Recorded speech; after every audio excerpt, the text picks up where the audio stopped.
Good morning, students. Myself, Dr. Vishal Gupta, MSc from IIT Guwahati. I am assistant professor in mathematics department, University of Delhi. Uh, this is my phone number. हम जो तैयारी कर रहे हैं वो हमारा topic इस समय चल रहा है आईटी जेई के लिए। ठीक है। और आईटी जेई का जो टॉपिक आज हम डिस्कस करने वाले हैं that will be 3D geometry.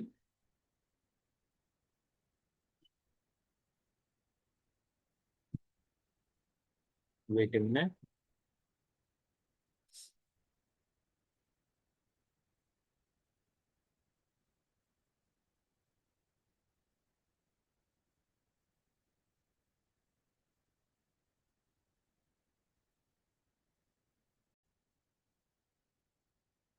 चलिए, तो आज हमारा जो टॉपिक है वो दैट इज 3D ज्योमेट्री। हम 3D ज्योमेट्री के बारे में पढ़ेंगे और आईटी जेई के मेन और एडवांस में की प्रिपरेशन करने के लिए जो क्वेश्चंस हैं जो इन लास्ट ईयर आए हुए हैं उनको भी कुछ क्वेश्चंस को हम लोग चेकआउट करेंगे। तो आज हम के लेक्चर में क्या आपको मिलने वाला है, क्वेश्चंस फ्रॉम आईटी जेई जो 2026 में आए हैं, formulas and solution used in some problems. तो let's go for formula. First of all ये फॉर्मूले हैं जो आज हम लोग यूज करने वाले हैं।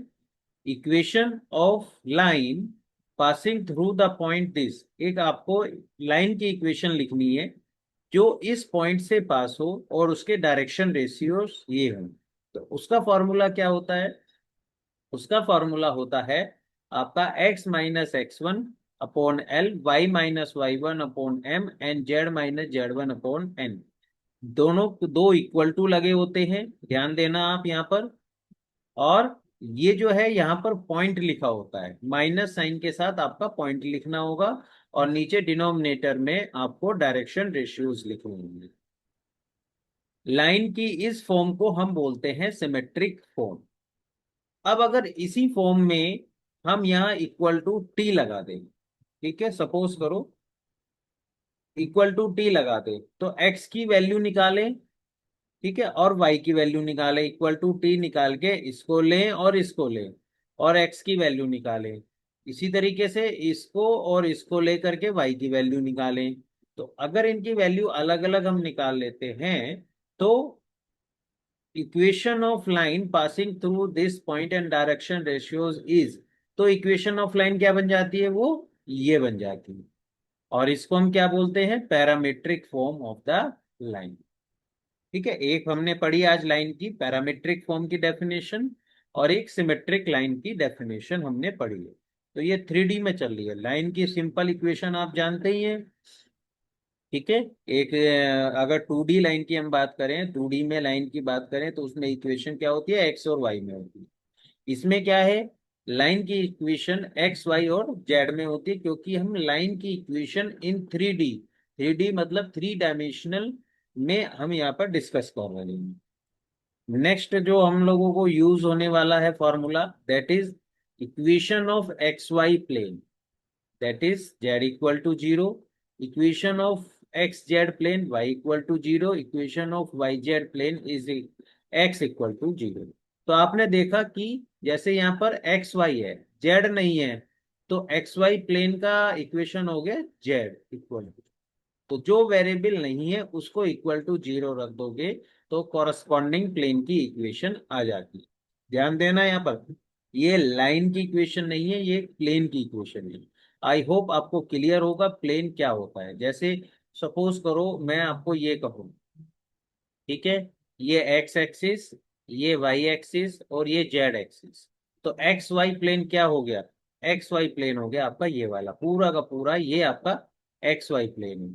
तो इस एक्स वाई प्लेन पे जेड की वैल्यू क्या होती है? जीरो, इसलिए इसका नाम जेड इक्वल टू जीरो इस प्लेन में।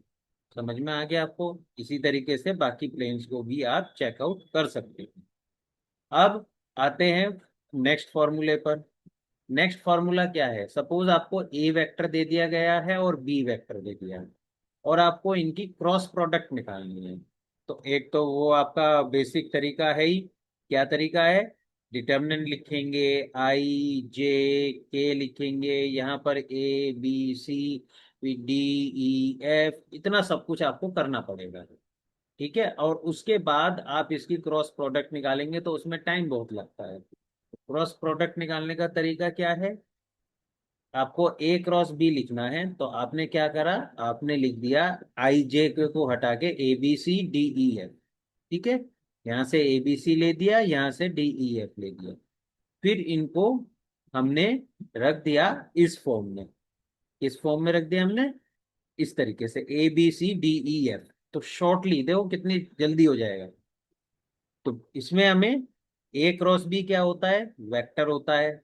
ये पहले वाला आई का कोफिशिएंट, दूसरे वाला जे का कोफिशिएंट, और तीसरे वाला के का कोफिशिएंट आपका हो जाएगा। ठीक है, तो कैसे निकालेंगे, बी की एफ में मल्टीप्लाई माइनस सी की ई में मल्टीप्लाई, यही तो हम करते आए हैं। याद करो मैट्रिक्स में डिटर्मिनेंट में हम कैसे निकालेंगे। अब ये निकालना है, तो बिल्कुल सेम वे में इस सी और डी की मल्टीप्लाई माइनस ए एफ की मल्टीप्लाई, ये उल्टा हो जाएगा। अब ये निकालना है, तो क्या करेंगे हम, ए की ई में मल्टीप्लाई माइनस बी की डी में मल्टीप्लाई। क्लियर हो गई बात। इस तरीके से ये शॉर्ट तरीका है याद रखने का, क्रॉस प्रोडक्ट करने का, आपको बहुत लंबा नहीं करना पड़ेगा। Equation of line in vector form, अगर आपको, अभी हमने ऊपर कौन सी पढ़ी है, equation of line, symmetric form, parametric form, और अब हम कौन सी फॉर्म भर रहे हैं, वेक्टर फॉर्म। तो पासिंग थ्रू दिस, तो पॉइंट जो हमें हमारे पास था वो किस में दे दिया, वेक्टर फॉर्म में दे दिया। And direction ratios, direction ratio भी किस में दे दिए इस बार, वेक्टर फॉर्म में दे दिया। तो डी वेक्टर डायरेक्शन रेशियोज को शो कर रहा है, ए वेक्टर हमारा पासिंग पॉइंट्स को शो कर रहा है। तो ऐसी वेक्टर फॉर्म में इक्वेशन क्या होगी, r vector is equal to A vector plus lambda d vector, r vector equal to A vector plus lambda d vector. ठीक है, कॉरस्पॉन्डिंग वही चीजें हो जाएंगी, इसमें आप ए की और डी की वैल्यू रख दोगे तो आपकी पैरामीट्रिक फॉर्म बन जाएगी जो हमने ऊपर पढ़ी। Dot product, I hope dot product भी आपको क्लियर है। A vector dot B vector, ये जो रिप्रेजेंट कर रहा है A1 A2 A3, ये वही कर रहा है A1 I plus A2 J plus A3 K। तो डॉट प्रोडक्ट में आप जानते ही हो A1 B1 plus A2 B2 plus A3 B3, ये आपका डॉट प्रोडक्ट हो गया। अब इस ये नया फॉर्मूला आपके लिए हो सकता है, foot of the perpendicular from the origin to the equation this is obtained. ये क्या कह रहा है, ये कह रहा है, सपोज करो ये एक्स एक्सिस है, ये वाई एक्सिस है, ये जेड एक्सिस है। ठीक है, और एक लाइन है हमारे पास ये। ठीक है, ये लाइन हमारे हमने इसको एल कह दिया। तो ये क्या रिप्रेजेंट कर रही है, ये इस वाली लाइन को रिप्रेजेंट कर रही है, r vector equal to A vector plus lambda d vector.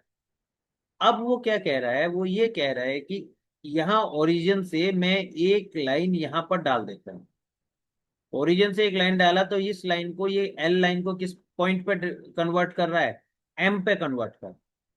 M क्या कहलाएगा, फुट ऑफ द परपेंडिकुलर। ठीक है, यहां से हमने परपेंडिकुलर डाला, एम क्या कहलाएगा, foot of the perpendicular. Foot of the perpendicular की कोऑर्डिनेट अगर हम निकालना चाहते हैं तो हम क्या करेंगे, जस्ट ये वैल्यू कैलकुलेट करके इस लाइन एल की इक्वेशन में रख देंगे लैम्डा की वैल्यू, तो हमें फुट ऑफ द परपेंडिकुलर मिल जाए। ठीक है, तो ये छोटे छोटे फॉर्मूले जो याद करने से आपका एग्जाम में टाइम से हो जाता है। अगले वाला तो आसान है ही, आपको पता ही है। लेट ए एंड बी, ए एक पॉइंट है x1 y1 z1, बी दूसरा पॉइंट है x2 y2 z2, are two points, then direction ratios of A B. A B क्या है, line A B, direction ratio of line A B are, line A B के direction ratio क्या होंगे, x2 - x1 y2 - y1 z2 - z1। ठीक है, तो आज के लेक्चर्स में हम इन फॉर्मूलों को यूज करने वाले हैं। तो देर ना करते हुए आज के क्वेश्चंस की तरफ चलते हैं। चलिए, क्वेश्चन नंबर 1 क्या कहता है, if the point of intersection of the lines this lie on the z xy plane then the value of a and b। तो उसने हमें दो लाइन दे दी, एक लाइन हमारी ये रही, दूसरी लाइन हमारी ये रही।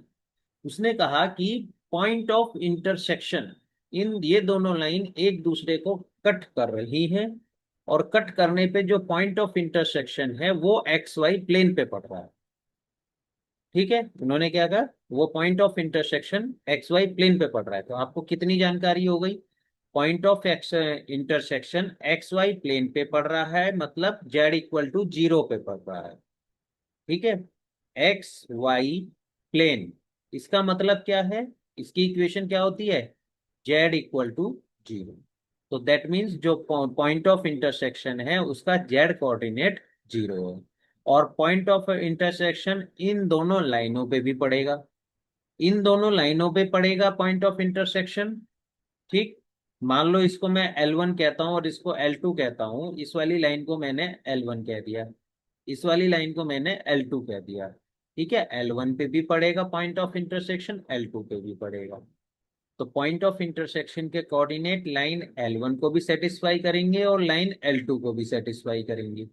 सेटिस्फाई करेंगे तो लाइन L1 का z coordinate z equal to zero होगा, और लाइन L2 का भी जेड इक्वल टू जीरो होगा। तो पुट कर दो z equal to zero into line L1 and L2।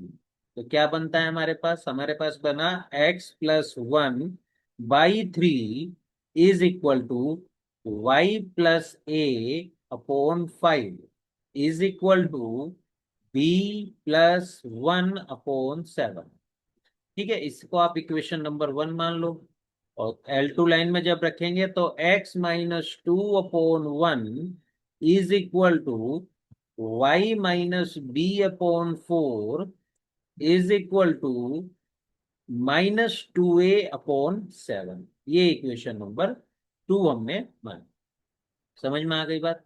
हमारा टारगेट क्या है, ए और बी को निकालना, ए और बी निकालते ही उनको ऐड कर देंगे तो हमारा ए बी निकल जाएगा। तो चलिए कैसे करते हैं देखिए। ठीक है, अब समझ में आ गया आपको। तो अब हम क्या करेंगे, लाइन 1 से, जो इक्वेशन नंबर 1 है उससे एक्स का कोऑर्डिनेट निकालेंगे, और इक्वेशन नंबर 2 से भी एक्स का कोऑर्डिनेट निकालेंगे। अब क्योंकि ये एक्स का कोऑर्डिनेट एक बिल्कुल सेम होगा, किसके लिए निकाल रहे हैं हम, पॉइंट ऑफ इंटरसेक्शन के लिए, तो उससे हमें ए की वैल्यू मिल जाएगी। तो देखो कैसे, बाई फर्स्ट, फर्स्ट से हम क्या करते हैं, इसका पहले वाला पार्ट और ये वाला पार्ट, ये दो ले लेते हैं। तो हमारे पास क्या आ गया, x+1/3 is equal to b+1/7। ठीक, इन दोनों को आप सॉल्व कर लोगे। ठीक है, 7x+7 is equal to 3b+3। तो यहां से अगर हमारे पास आएगा तो ये आ जाएगा 7x is equal to 3b-4, और x is equal to 3/7b-4/7। ठीक है, इक्वेशन नंबर बाई 1 से ये आ गया। अब बाई 2, 2 का भी हम क्या करेंगे, एक्स वाला कॉपी ये लेंगे, फर्स्ट पार्ट और थर्ड पार्ट दोनों लिए, तो ये क्या आ गया, x-2/1 is equal to -2a/7। इनको सॉल्व करेंगे तो ये क्या आ गया, 7x-14 is equal to -2a। तो यहां से आप x निकालेंगे, तो यहां से जो आप x निकालेंगे दैट विल बी आपका हो जाएगा -2/7a+2।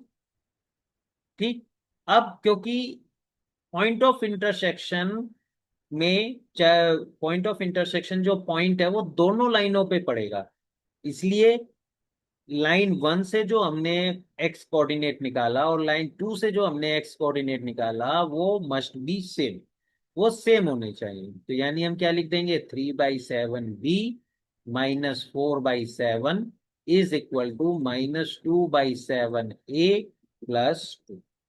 ये हमारे पास आ जाएगा।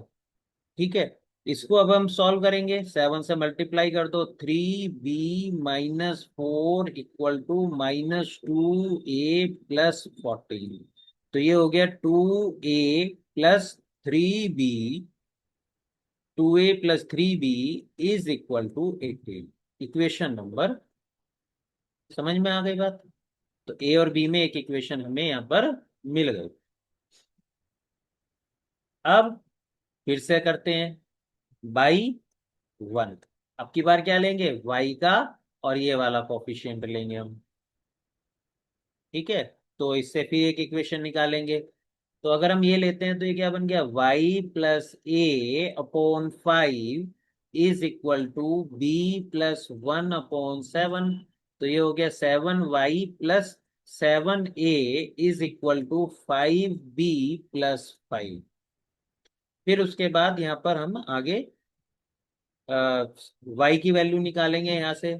तो y की वैल्यू अगर हमने निकाली, that will be y is equal to, हमारे पास हो जाएगा 5/7 b माइनस ए प्लस 5/7। ठीक है, ये हो गया हमारा।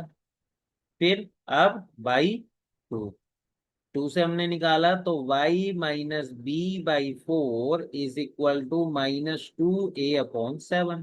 क्रॉस मल्टीप्लाई करो, 7y minus 7b is equal to -8a। तो y इज इक्वल टू हो गया -8/7a प्लस b। ठीक है, अब फिर वही पॉइंट ऑफ इंटरसेक्शन सेम होता है। तो पहली वाली इक्वेशन से जो हमने y का कोफिशिएंट निकाला और दूसरी वाली इक्वेशन से जो y का कोफिशिएंट निकाला, बोथ मस्ट बी सेम। तो यहां हम लिख देंगे 5/7b minus a plus 5/7 is equal to -8/7a plus b। अब इसे हम सॉल्व कर लेंगे। इसे अगर हम सॉल्व करेंगे तो ये क्या आ जाएगा हमारे पास, 7 से पहले मल्टीप्लाई कर लो, 5b minus 7a plus 5 is equal to -8a plus 7b। तो ये हो जाएगा, 8a को इधर लिया हो तो a बचा, 5b 7b minus 2b is equal to -5। एक इक्वेशन हमारे पास ये आ गई, इसे इक्वेशन नंबर 4 बोल देते हैं।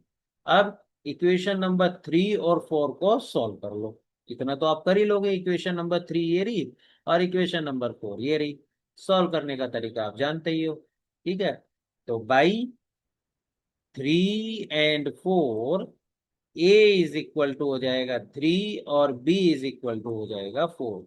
तो A plus B is equal to 3 + 4 is equal to 7 आपका आंसर हो जाएगा। अगर आप ऑप्शंस में देखना चाहेंगे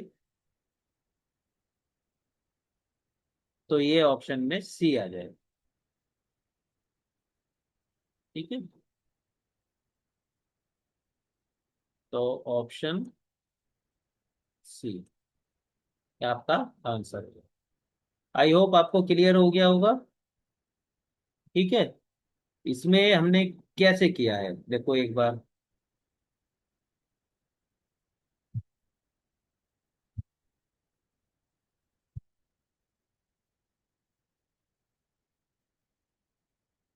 ठीक है, तो ये हमारा क्वेश्चन था, और छोटा करते हैं। देखो ये हमारा क्वेश्चन था, हमने क्या करा, पहले हमें उसने कहा है कि point of intersection x y plane पे पड़ता है, दैट मीन्स उसका जेड कोऑर्डिनेट 0 होता है। तो जेड कोऑर्डिनेट हमने जो दो लाइनें दी हैं उसमें सब्स्टिट्यूट कर दी। सब्स्टिट्यूट करके फिर हमारे पास जो आया उसमें उससे एक्स की वैल्यू निकाली दोनों लाइनों से, लाइन नंबर 1 और लाइन नंबर 2 से। उसे इक्वल रख के ए बी में एक इक्वेशन निकाल दी, इक्वेशन नंबर 3। सिमिलरली ये दोनों ये पार्ट्स लेकर के ए बी में दूसरी इक्वेशन निकाल दी, उन दोनों इक्वेशन को सॉल्व कर लिया, सॉल्व करके जो आया वो हमारा आंसर हो गया ये। ठीक है, चलिए अगले क्वेश्चन की तरफ चलते हैं। अब क्वेश्चन नंबर 2 की तरफ हम चलते हैं। थोड़ा समझने की कोशिश कीजिए, क्वेश्चन नंबर 2 थोड़ा सा कॉम्प्लिकेटेड है। क्या कहा है, let a line L passing through the point this to perpendicular to the both vector this and this if P is the foot of the perpendicular from the origin, then find the value of this. तो चलिए पहले समझते हैं ये कहना क्या चाह रहा है। सपोज करो आपके पास ये एक्सिस है, ये आपकी एक्स एक्सिस है, ये आपकी वाई एक्सिस है, ये आपकी जेड एक्सिस है। ठीक है। अब उसने क्या कहा है, उसने कहा है let line L passing through the point 1 1 1। 1 1 1 कहाँ पड़ेगा आपका, यहां कहीं पड़ेगा, पॉइंट 1 1 एंड 1। ठीक है। एक लाइन है जो इस पॉइंट से पास हो रही है। ठीक है, पॉइंट कौन सा है वो, ये वाला पॉइंट है, इस लाइन इससे पास हो रही है। ए लाइन एल, इसको हमने एल नाम दे दिया, passing through the point this, be perpendicular to both vector this and this. इस वेक्टर के भी और इस वेक्टर के भी परपेंडिकुलर है ये दोनों। इसका मतलब क्या हुआ, इसका मतलब हुआ इन दोनों को अगर हम रिप्रेजेंट करें तो सपोज करो ये एक वेक्टर है, ये दूसरा वेक्टर है। ठीक है। तो ये ए वेक्टर है और ये आपका बी वेक्टर है, इन दोनों के परपेंडिकुलर है, ये भी परपेंडिकुलर है और ये भी परपेंडिकुलर है। तो इसको हमने किससे रिप्रेजेंट किया, ए वेक्टर से, और इसको हमने किससे रिप्रेजेंट किया, बी वेक्टर से। समझ गए आप लोग इतना। फिर उसने क्या कहा है, if P is the foot of perpendicular from origin to line L. उसने कहा है आगे कि ओरिजिन से मैंने एक परपे ओरिजिन से मैंने एक परपेंडिकुलर डाला, ये मैंने एक परपेंडिकुलर डाल दिया ओरिजिन से, और ये जो है पी है, जिसके कोऑर्डिनेट क्या दिए हैं, ए बी सी। तब हमें इसकी वैल्यू निकालनी है। तो दैट मीन्स हमें ए बी सी मिल गए, तो वैल्यू हमारी निकल जाएगी। तो हमारा कंसंट्रेट क्या है, ए बी सी निकालना। देखिए कैसे करें। सबसे पहले हम लाइन की इक्वेशन निकालेंगे, तो इसके लिए इक्वेशन निकालेंगे लाइन एल की इक्वेशन। तो देखो कैसे, हमने निकाला vector perpendicular to A vector and B vector. A vector और बी वेक्टर के परपेंडिकुलर वेक्टर क्या हो जाएगा, a vector cross B vector. मैंने आपको क्या बताया था तरीका, शॉर्टकट, ऊपर 2 2 1, ए वेक्टर के कोऑर्डिनेट लिख लो, बी के लिख लो 1 2 2। ठीक है। अब इनका क्रॉस प्रोडक्ट करो, क्रॉस प्रोडक्ट करोगे तो इसकी इसमें मल्टीप्लाई, इसकी इसमें, यानी 4 - 2, दैट मीन्स 2i हो गया। ठीक है। और फिर उसके बाद यहाँ पर यहाँ हम करेंगे, तो इसकी इसमें मल्टीप्लाई 1 - 4, यानी कि -3 हो गए, -3j। फिर इसके बाद इसकी मल्टीप्लाई इसमें, माइनस इसकी मल्टीप्लाई इसमें, 4 - 2, तो दैट मीन्स +2k हो। तो ये आपके पास आ गया वेक्टर परपेंडिकुलर टू दिस। अब आगे क्या करना है, हमें इक्वेशन ऑफ लाइन लेनी है। तो equation of line L passing through, क्या पॉइंट दिया है हमें, 1 1 1। ठीक है। And perpendicular to A vector and B vector, मतलब that is parallel to A vector cross B vector. ठीक है। A vector cross B vector. तो किसी भी लाइन को लिखने के लिए हमें क्या चाहिए, एक पॉइंट और एक डायरेक्शन रेशियोस। ठीक है। तो पॉइंट तो हमें ये मिल गया, तो हम यहाँ लिख देंगे x - 1 upon equal to y - 1 upon equal to z - 1 upon. अब हमें क्या चाहिए, डायरेक्शन रेशियो चाहिए। डायरेक्शन रेशियो सेम होते हैं दो पैरेलल लाइन के। ठीक है। तो हमारी लाइन क्या है, इसके पैरेलल है, तो दैट मीन्स हमारी लाइन किसके पैरेलल है, इसके पैरेलल है। तो इसमें जो आई जे के कोफिशिएंट हैं वो हमारे डायरेक्शन रेशियोज हो। तो यहाँ क्या आ जाएगा, 2, -3 एंड 2। समझ गए? तो ये इक्वेशन नंबर, इक्वेशन इसको हम 2 मान लेते हैं, और ये लाइन एल की इक्वेशन आ गई। ध्यान देना, अभी हमें क्या बनाना है, पी निकालना है। तो इस लाइन पर मैं एक कोई भी एक कोऑर्डिनेट मान लेता हूं। लेट, अगर मुझे इस लाइन पर कोई कोऑर्डिनेट चाहिए तो हम कैसे करेंगे, हम मान लेंगे इसको इक्वल टू लैम्डा, अपनी तरफ से दे देंगे। तो हम क्या करेंगे, any point on line 2 is, क्या हो जाएगा, इसको लैम्डा के इक्वल रख दो। तो एक्स की वैल्यू क्या आ जाएगी, एक्स की वैल्यू आ जाएगी 2 लैम्डा +1। वाई की वैल्यू क्या आ जाएगी, -3 लैम्डा +1। जेड की वैल्यू क्या आ जाएगी, 2 लैम्डा +1।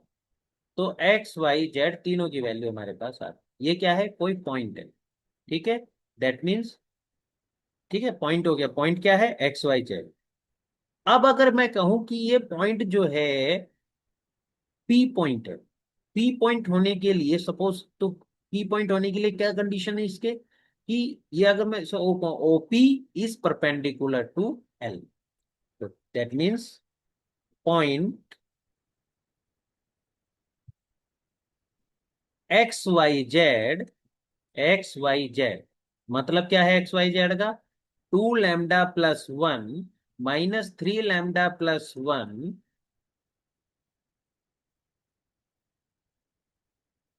2 लैम्डा +1 इक्वल टू होगा P, A B C, if and only if OP is perpendicular to line L। अगर OP लाइन L के परपेंडिकुलर है, OP, ठीक है, OP के क्या होगा, तो लाइन L के परपेंडिकुलर होने का मतलब क्या है, OP vector dot line L के पैरेलल लाइन कौन सी है, जो हमने ऊपर निकाली थी।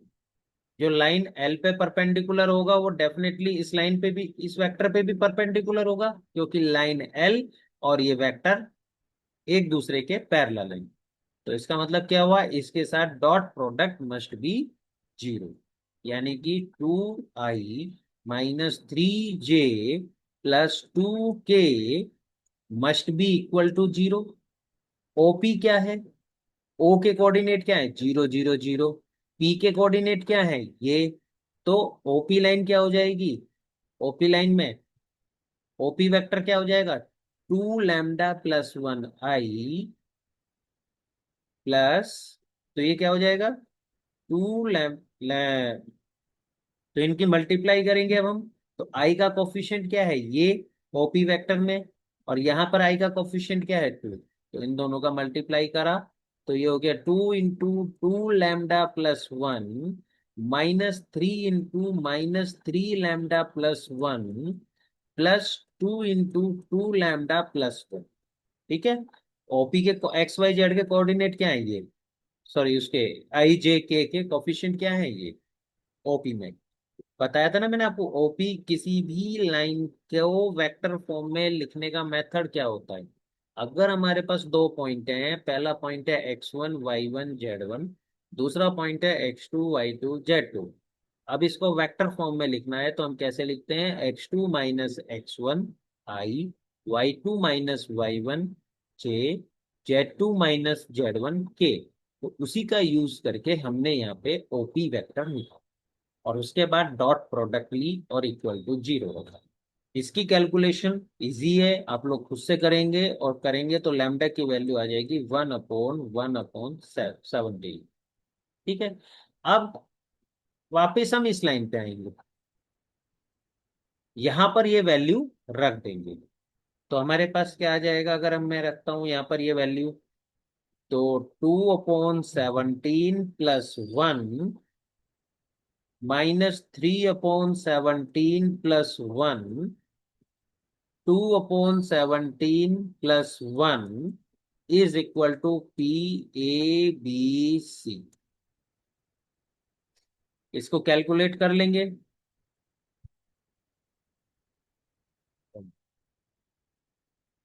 ठीक है, यहाँ इसको जब हम कैलकुलेट करेंगे, दैट विल बी, आपके पास आ जाएगा 19/17, और ये हो जाएगा 17 - 3, आपके पास 14/17, और ये हो जाएगा यहाँ 17 + 19 इक्वल टू PABC। तो आपके पास क्या आ गया, ए की वैल्यू 19/17, बी की वैल्यू 14/17 और सी की वैल्यू 19/17। क्वेश्चन में निकलवाया क्या है, 34 × A + B + C is equal to 34। A की वैल्यू 19/17, बी की वैल्यू 14/17 और सी की वैल्यू 19/17। इनको कैलकुलेट कर लो, 34 इंटू, यह आएगा 50/17, इससे काट के 2 आ गया और दैट इज इक्वल टू 100। तो आपका आंसर आ गया 100। ठीक है, थोड़ा सा कॉम्प्लिकेटेड क्वेश्चन था, समझने वाला था, अच्छा दिमाग लगेगा तो ये सी ऑप्शन आपका करेक्ट हो जाएगा। ठीक है, तो एक बार और रिवाइज करेंगे इसको हम, थोड़ा सा कि कैसे हमने यहाँ पर किया है। ठीक है, ऑप्शन सी पे आप मार्क करेंगे। चलिए, अ,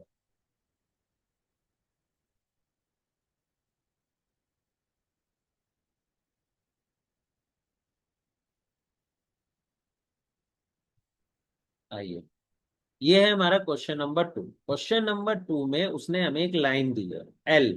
ठीक है, फिगर को देखिए, जो फिगर मैंने बनाई है उसको देखिए। लाइन दी है एल, और कहा है कि लाइन एल परपेंडिकुलर है ए वेक्टर के और बी वेक्टर के। क्लियर हो गई बात। फिर उसने कहा है कि ओरिजिन से मैंने एक परपेंडिकुलर डाला है लाइन एल पर, तो आपको फुट ऑफ द परपेंडिकुलर बताना है। In short, foot of the perpendicular पता होते ही, that means A B C की वैल्यू पता होते ही वो हमसे कुछ भी क्वेश्चन बता दें। सबसे पहले हमने क्या किया, हमने ए वेक्टर और बी वेक्टर के परपेंडिकुलर वेक्टर निकाला जो पैरेलल होगा लाइन एल को। फिर उसके बाद हमने लाइन एल की इक्वेशन निकाली। लाइन एल की इक्वेशन से हमने उस पे कोई पॉइंट लिया एक्स वाई दे। अब वो कोई पॉइंट, पॉइंट पी होगा, अगर ओपी परपेंडिकुलर हो गए लाइन एल की, तो फिर हमने OP perpendicular to line L, perpendicular है लाइन एल के, ये कंसेप्ट यूज करा, और यूज करके हमने एबीसी की वैल्यू निकाली। इस तरीके से हमने इस क्वेश्चन को सॉल्व। ठीक, आई होप आपको क्लियर हुआ है। चलिए, अब हम नेक्स्ट क्वेश्चन की तरफ बढ़ते हैं।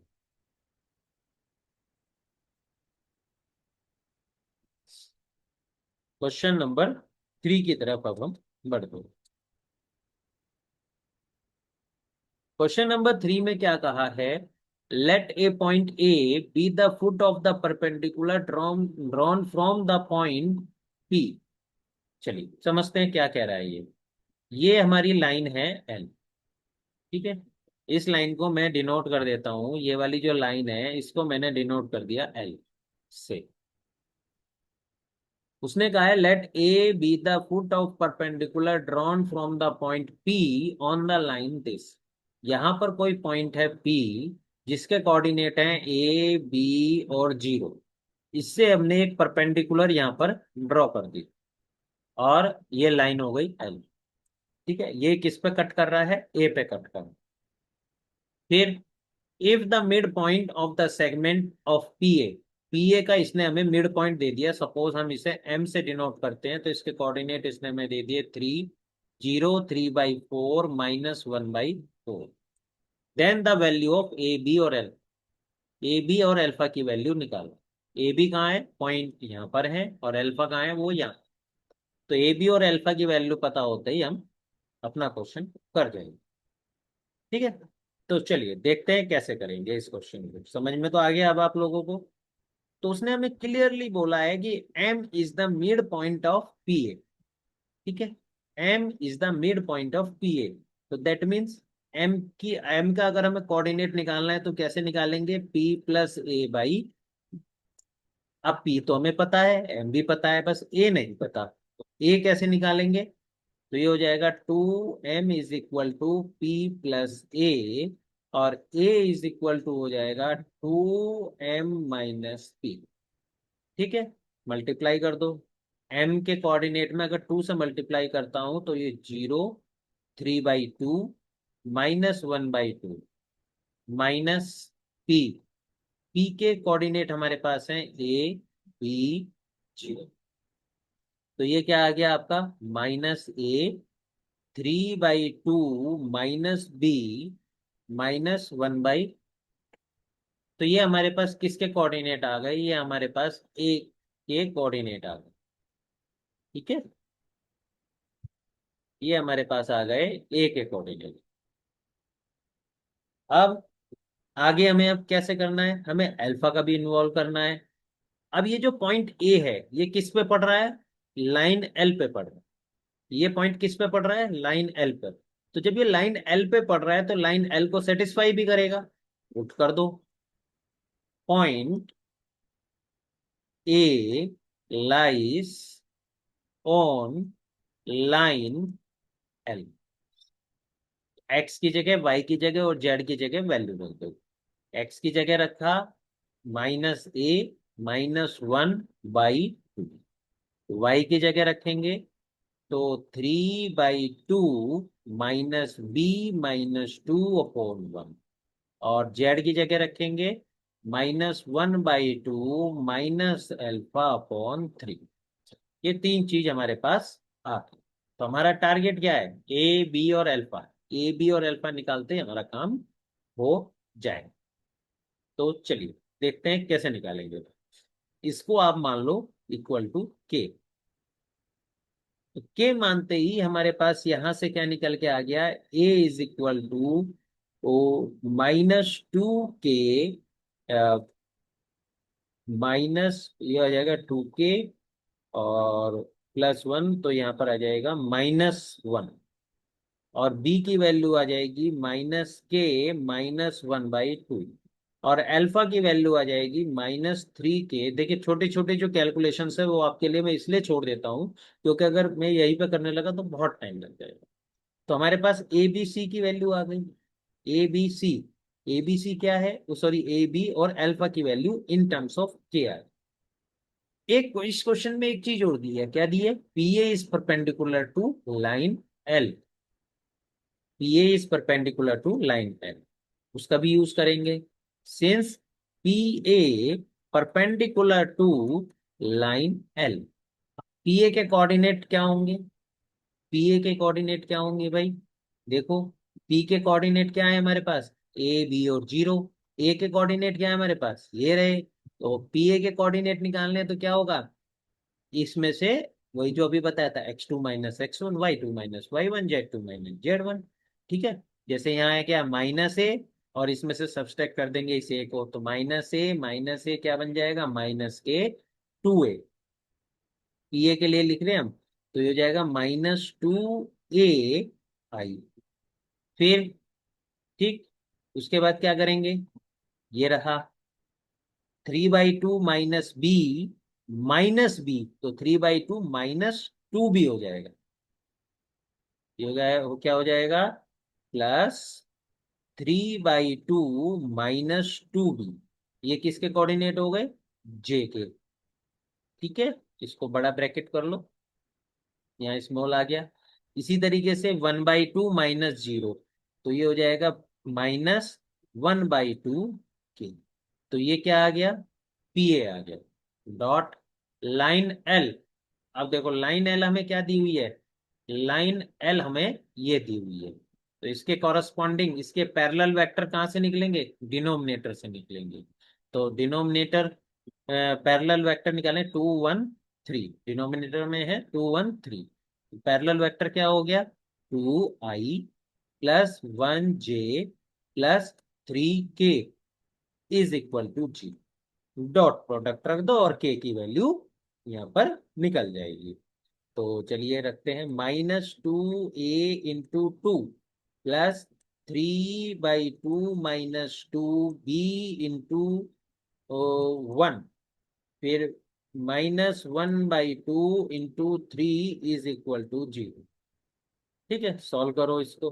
तो ये हो गया आपका -4a -2b plus 3/2 -3/2 is equal to 0। 3/2 से 3/2 कट गया, तो ये बेसिकली हमारे पास आ गया 4a+2b is equal to 0, 2a+b is equal to 0, और यहां से b इक्वल टू -2a।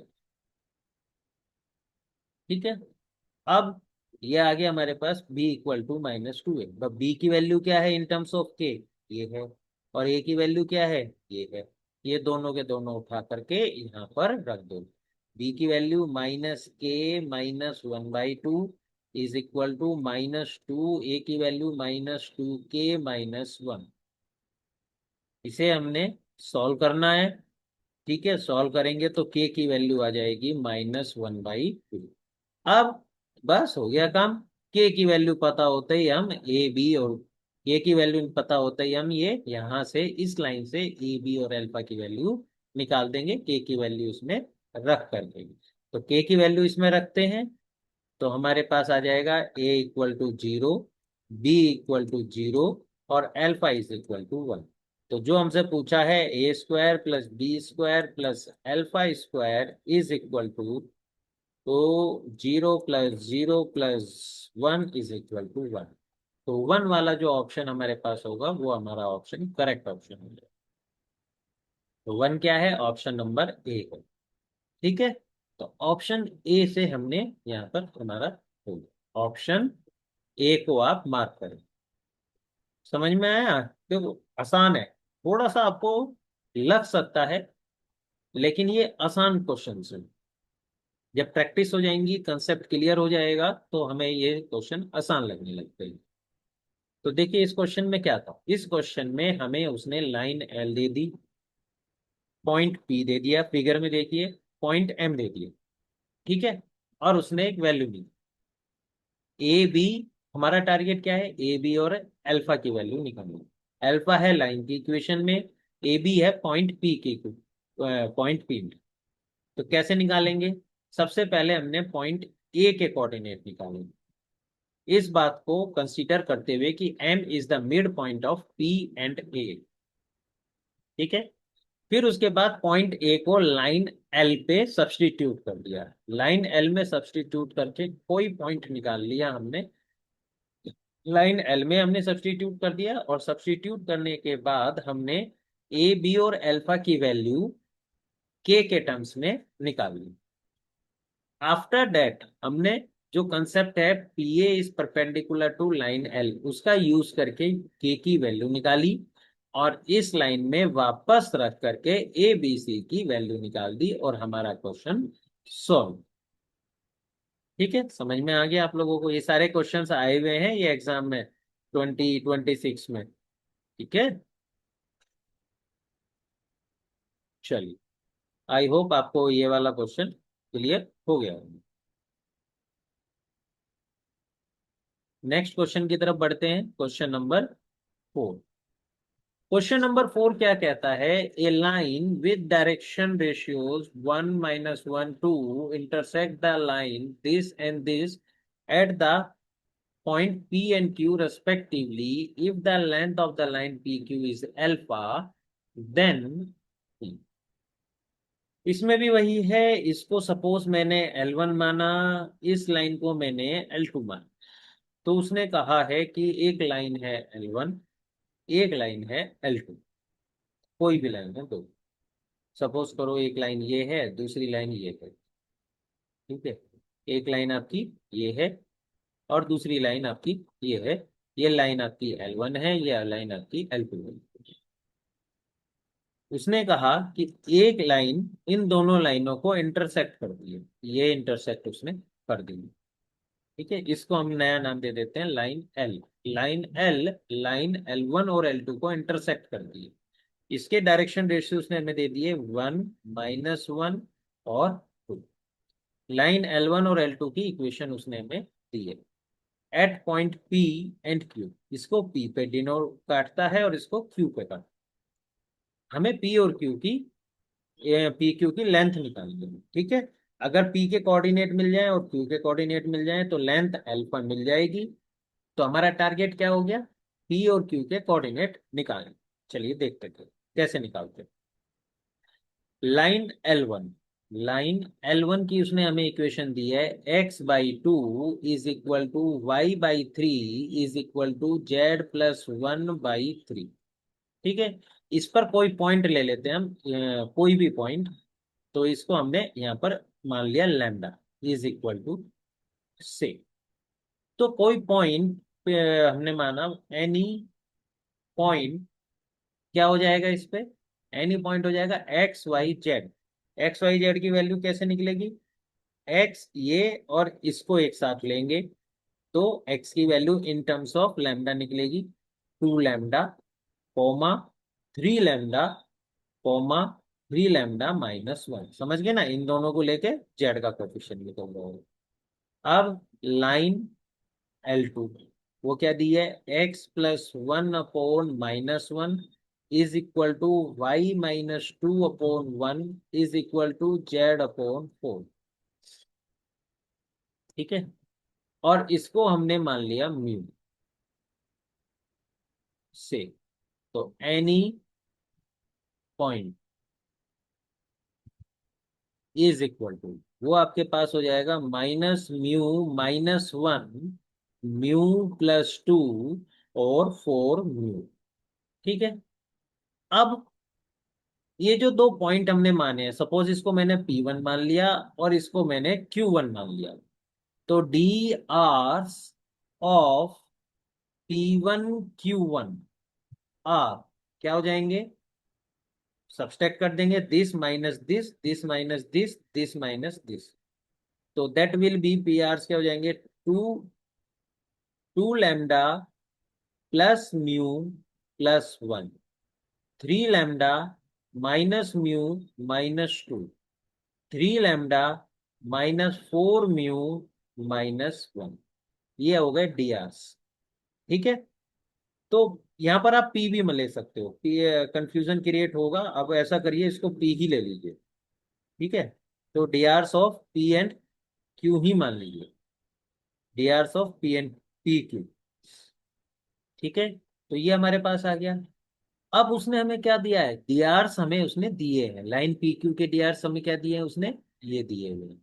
तो दैट, और हमने डीआरस हमने भी निकाल लिए। तो दैट मीन्स जो गिवन डीआरस हैं और ये आपस में इक्वल हैं। तो इनको हम कैसे लिखेंगे, 2 λ+μ+1/1 is equal to 3 λ - μ - 2/-1 is equal to 3 λ - 4 μ - 1/2। ये हमारे पास आ गया। अब क्या करेंगे हम इन्हें सॉल्व करेंगे। सॉल्व करेंगे तो पहले दो टर्म्स ले लेते हैं, इन दोनों टर्म्स को। तो सबसे पहले from first and second term, आप लोगों के लिए सॉल्व करने के लिए मैं छोड़ देता हूं। तो ये हमें क्या मिलेगा, यहाँ से हमें मिल जाएगा लैम्डा इज इक्वल टू 1/5। फिर इसी तरीके से फ्रॉम फर्स्ट एंड थर्ड को जब हम सॉल्व करेंगे टर्म, तो हमारे पास क्या मिल जाएगा, mu is equal to -8/15। Lambda और म्यू की वैल्यू मिल गई। लैम्डा और म्यू की वैल्यू मिलते ही जो हमारे पी और क्यू के कोऑर्डिनेट थे, पी के क्या है ये, और क्यू के कोऑर्डिनेट क्या है ये दोनों हमें मिल गए।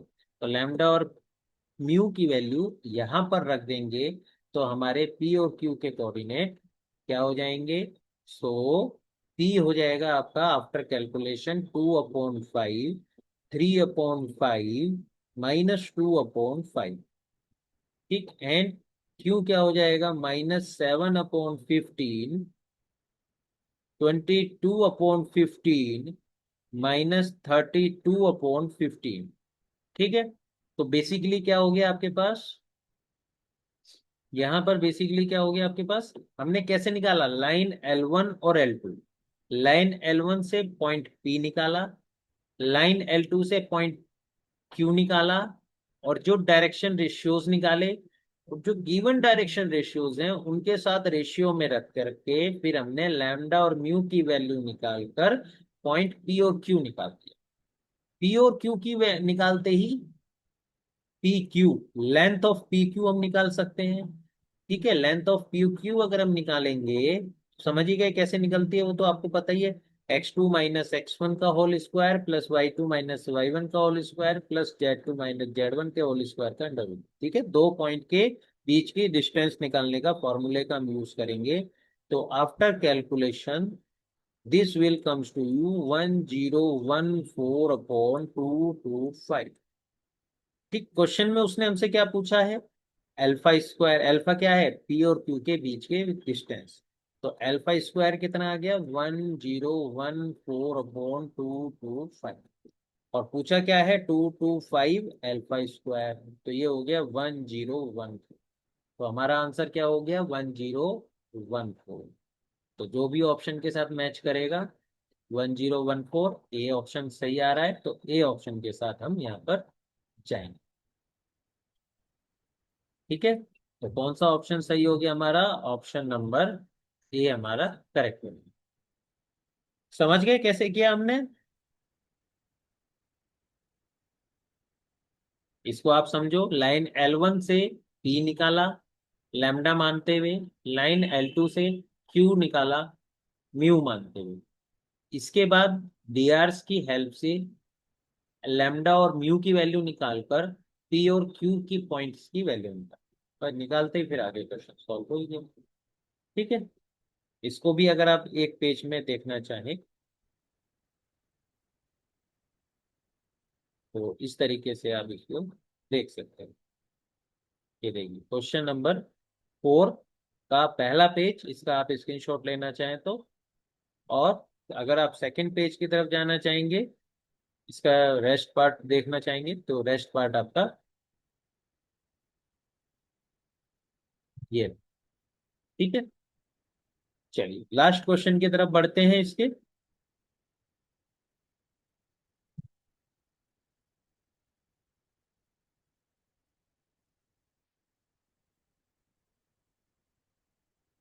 क्वेश्चन नंबर 5, ये वाला क्वेश्चन भी 4 अप्रैल में फर्स्ट शिफ्ट में 2026 में आईटी जेई में आया हुआ। तो क्वेश्चन क्या है, the square of a square of the distance of a point this from the line this along the line this is equal to क्या। ठीक है, तो समझे आप कुछ क्या कहा उसने, उसने कहा एक लाइन है। ठीक है, अगर सपोज करो मैं इस लाइन को L1 और इस लाइन को L2 कहता हूँ। ठीक है, दैट एक पॉइंट, इसको मैंने सपोज करो पॉइंट कह दिया P। ठीक है, तो ये पॉइंट है हमारा P, और इस पॉइंट से हमने the square of the distance of A point P from the line this, तो इससे इसकी लाइन की डिस्टेंस हमें निकालनी है। ये लाइन है L1 along the line this. ठीक है, एक लाइन हमें ये L2 दी हुई है, ये परपेंडिकुलर नहीं है। ठीक है, P से जो हमने लाइन L1 पे लाइन डाली है जरूरी नहीं है कि ये परपेंडिकुलर हो। ठीक है, तो उसने कहा है कि पॉइंट पी से हमने लाइन L1 पर को मिलाया, किसके अलोंग, किसको देखते हुए, लाइन L2 को देखते हुए। तो दैट मीन्स अगर मैं यहाँ पर मानू ये कोऑर्डिनेट ए है, तो पीए जो है, पीए लाइन पैरेलल है लाइन L2 को, पीए लाइन लाइन L2 के पैरेलल है। ठीक है, तो direction ratios of P A is equal to हो जाएंगे डायरेक्शन रेशियोज ऑफ L2। निकालना क्या है, उसने निकालना है हमें पीए डिस्टेंस। पीए डिस्टेंस निकालने के लिए हमें क्या निकालना है, हमें सिर्फ एक कोऑर्डिनेट पता चल जाए, कोऑर्डिनेट नंबर ए। तो चलिए शुरू करते हैं, कोऑर्डिनेट ए किस पे पड़ रहा है, लाइन L1 पे पड़ रहा है। तो लाइन L1 के बारे में बात करते हैं, x-1 upon 1 is equal to y-1 upon 2 is equal to z upon -1। ठीक है, तो ये आपके पास हो गया। ये लाइन थोड़ा सा मुझे क्वेश्चन में ना यहाँ पर ये ऑप्शन मैच नहीं करेंगे, क्योंकि ये लाइन यहाँ पर गलत टाइप हो रही है शायद। तो इसको हम यहाँ पर करेंगे plus x+2 upon 1, y+8 upon -1 और z-6 अपॉन 2। ये आपके पास है। तो ये आपके पास हो जाएगा +2/1। ठीक है, यहाँ क्या आ जाएगा +2। और ये हो जाएगा y+8 में यहाँ पर आ जाएगा आपका -1। और ये हो जाएगा z-6 में +2। तो अब हम इसे क्या करेंगे, इक्वल टू r मान लेंगे से। ठीक है, तो जैसे ही हमने इसको माना तो इससे हमें पॉइंट मिल जाएंगे, कोऑर्डिनेट ऑफ ए मिल जाएंगे। तो पॉइंट ए विल बी क्या हो जाएगा, XYZ। कैसे मिलेंगे एक्स के कोऑर्डिनेट, इसको और इसको साथ लेकर। तो ये हमारे पास हो जाएंगे r-2 -r-8 2r+6। ये P के कोऑर्डिनेट हो गए। ठीक है, अब एक सेकंड होल्ड कीजिए।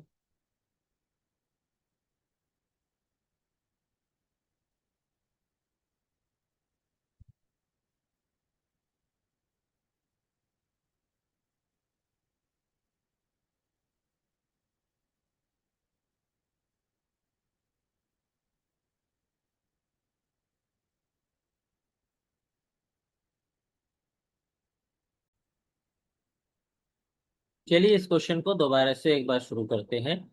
तो यहाँ पर P के जो कोऑर्डिनेट है दैट इज -2 -8 और 6 है।